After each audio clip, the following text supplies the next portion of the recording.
kaum agamawan khawatir kalau ini dibiarkan akan merusak dan menghancurkan bangsa ini ke depan.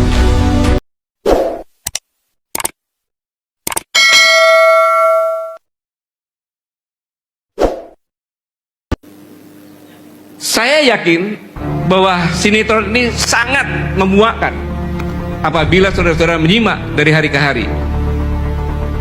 Apalagi ditonton oleh kaum agamawan, ulama, pendeta, pastor, yang mereka semuanya selalu berpegang pada norma-norma ketuhanan Yang Maha Esa, norma-norma etika dan estetika.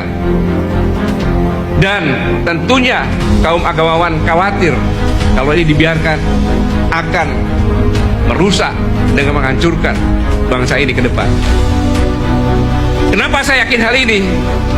Karena kita pasti sudah sama-sama tahu bahwa kaum agamawan adalah memegang kuat teguh nilai-nilai ketuhanan untuk membimbing kita semuanya, dan seolah-olah tidak berbekas karena di semua media isinya hanya caci maki secara vulgar.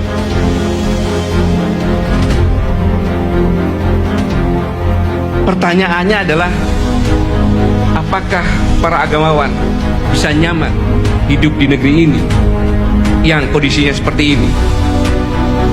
Tentu mereka semuanya merasa gerah, dan yang lebih lagi, mereka pasti berpikir, apa yang harus saya lakukan untuk menyelamatkan bangsa ini, untuk menyelamatkan rakyat ini. Bahkan semuanya melihat para elit politik sibuk mengurus masalah koalisi, sementara di sisi lain tidak terlihat tentang kerja nyata yang real dalam menjawab persoalan kemiskinan yang setiap hari selalu digeluti oleh rakyat pada umumnya. Mereka tidak berpikir itu. Dan kaum intelektual pun pasti sama. Mereka khawatir karena mereka punya pengetahuan. Mereka bisa memprediksi ke depan apabila ini terus terjadi. Dan saya yakin mereka pun berpikir bagaimana jalan keluar yang baik demi menyelamatkan bangsa ini. Pemikiran-pemikiran politikus provokatif pasti akan minta persatuan dan kesatuan. Dan dengan apapun juga, mereka ini mempertontonkan hal-hal yang tidak senonoh, yang menjijikkan dan memuakkan. Dan politisi sekarang ini sangat tidak mustahil bisa lepas dari hukum kausalitas, yaitu hukum sebab dan akibat, bahwa apa yang dilakukan sekarang ini pasti kita akan menuai buahnya, baik itu yang kita lakukan baik maupun jelek.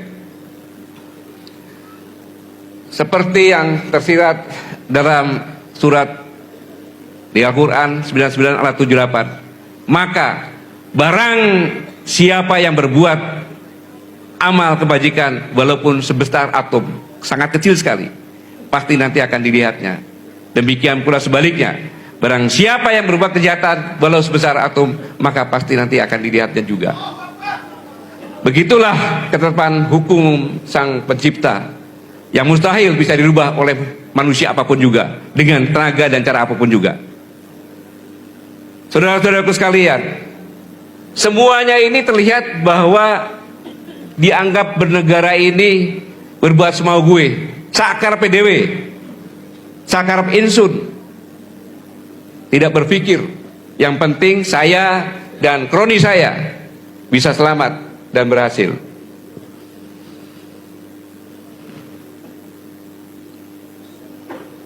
Tetapi yang lebih menyedihkan lagi, saudara-saudara sekalian, bahwa apa yang dipertontonkan para politisi ini tentunya akan dilihat oleh generasi muda milenial, mereka yang perlu pengetahuan-pengetahuan dan pendidikan.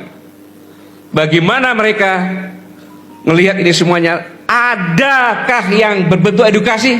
Sama sekali tidak ada. Sama sekali tidak ada. Inilah yang membuat yang dikatakan Pak Ubed tadi, Dr. Ubed, bahwa